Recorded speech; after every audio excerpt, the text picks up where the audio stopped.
Hi, my name is Mr. Ross. I'm Miss Allison, and we'd like to welcome you to our campfire today. Thank you for joining us.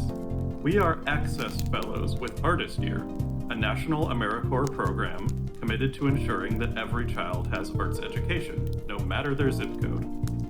We're both creative writers, and today we'll be telling our own very brief story. Let's get started.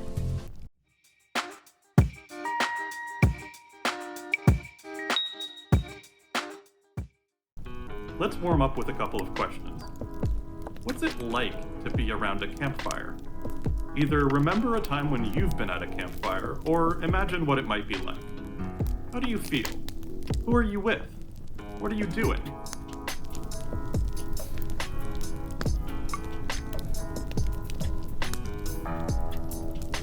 After thinking about those questions, consider this one. Why do you think storytelling is a common activity around the campfire?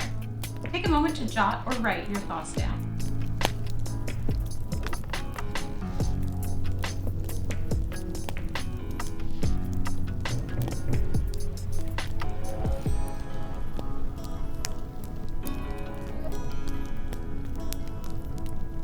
Today, we'll be writing and telling stories around our campfire. We'll learn how to write whole stories in as few as 5 sentences, and we'll practice captivating an audience when we tell those stories.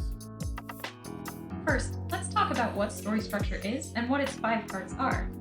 We'll start with an example story called Overslept. Try to identify the various parts of story structure if you're already familiar with them, or notice how the story has a beginning, middle, and end in just a few sentences. After staying up late last night to finish a project for class, I woke up this morning to the sound of my final alarm at 7:55.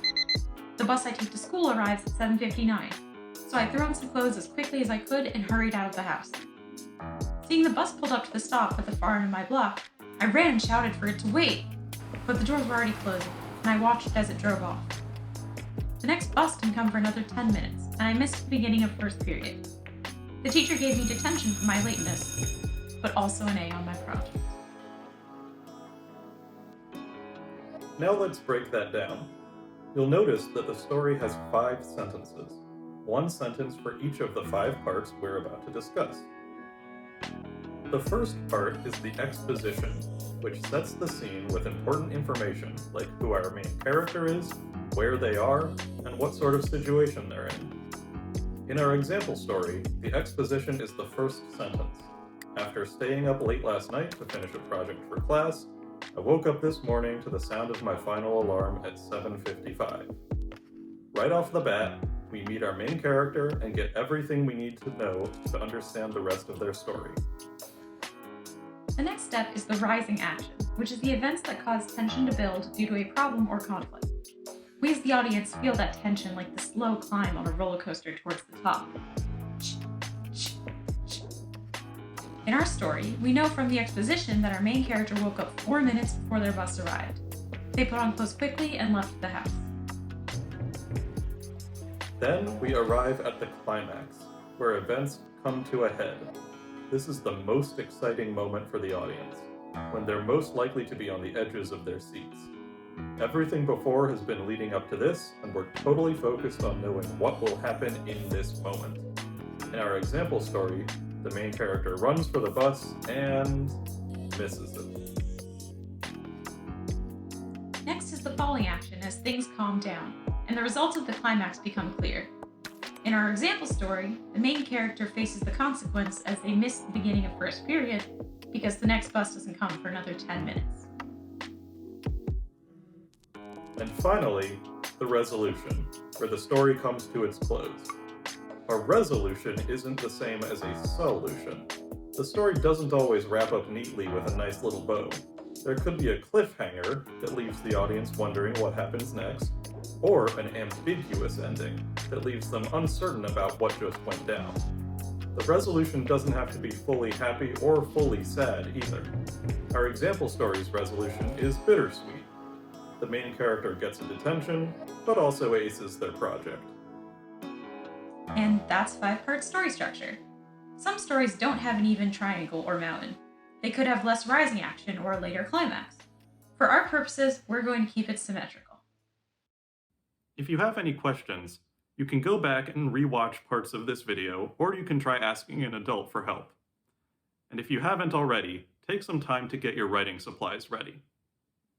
Now it's time for you to write your story, using one sentence for each part of the story structure, so 5 sentences total. You can write more than 5 sentences if you want, but don't get lost in the small details or complicated plot lines.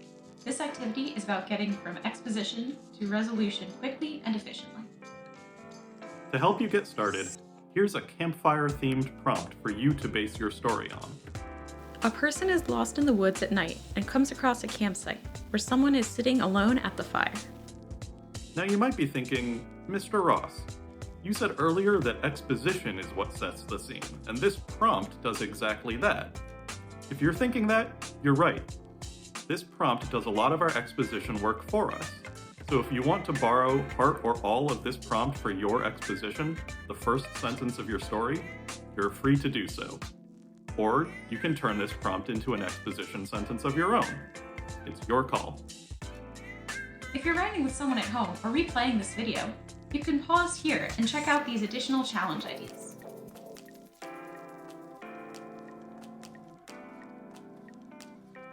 You'll notice that this example story follows both our prompt and our 5-sentence structure.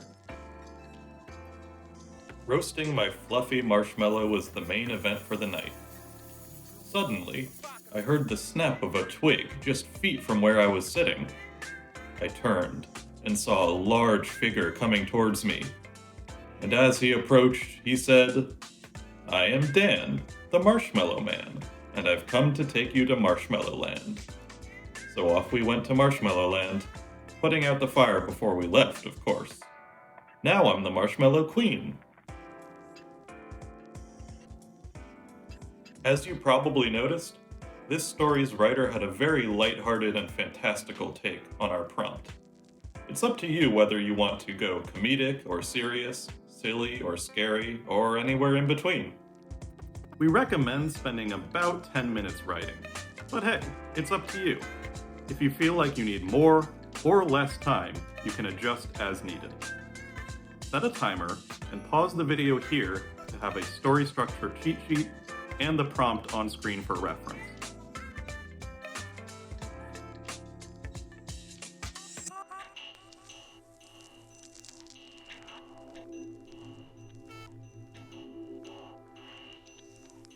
Now, as we talked about earlier, we tell stories around a campfire for a variety of reasons. Revisit your notes from the beginning of this video. Maybe you talked about the campfire's effect on the environment, on the listener's mood, or the community the campfire creates. Obviously, this is a video, but we hope that having a virtual campfire helps set your own mood, and we do encourage you to tell your story aloud shortly. As you're telling your story, try to keep these 3 pointers in mind. 1. Don't rush. Parts of your story can move quickly, but never so much that you start to stumble over your own sentences. Especially with shorter stories, you want to let every word have the time it deserves. 2. Vary your voice. Even if your story is fantastic, your audience may get bored if there's no variety in how you tell it. Test out how different volumes and paces, for example, fit with your story's different parts. And 3. Care about your story. When you care about the story that you're telling, a good audience will take note and do the same. Likewise, it's hard to keep an audience captivated when even your interest is elsewhere. Tell your story a few times, and if possible, record yourself each time. Experiment with the speed of your speech, the pitch or modulation of your voice, and the level of attachment to the story. Notice how each factor changes, and try changing them one at a time. Which one's your favorite? We invite you to share your story with a family member or other loved one with you at home. We also invite you to share your story with us using Flipgrid. Instructions are at the end of this video.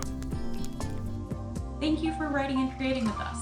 We hope you enjoyed learning and sharing some light in the darkness of this winter.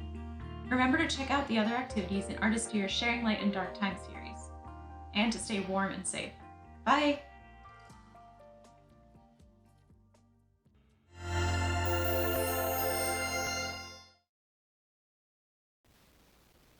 Here are the instructions for sending your story to us via Flipgrid. You'll need a microphone, internet connection, and a Microsoft or Gmail email account. Your school account should work. Go to flipgrid.com and enter the code 58F8EC62. Your screen should look like this. Tell your story around the campfire by Allison Jasne. You'll be prompted to log in with either a Google or Microsoft account. If you've already recorded your story, you can upload it in one of two ways. One, you can click Allow Camera and Mic.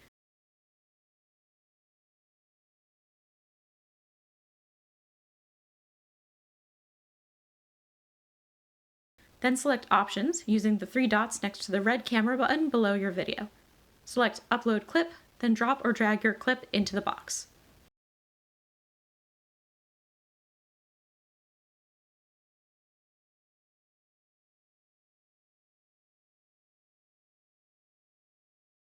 Or you can click Don't Allow and then select the blue Import Video button on the bottom left.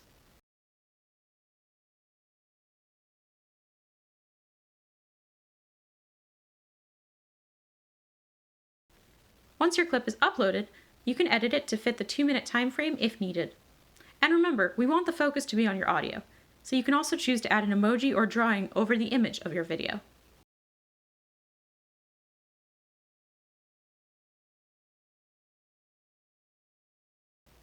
If you are filming in Flipgrid, you can go to the options, the three dots to the left of the red camera button, and select Mic Only.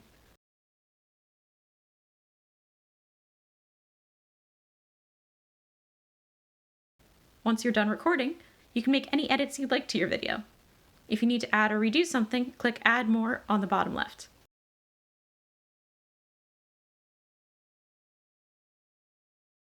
Once you're done, click Next again. Finally, you're almost ready to submit.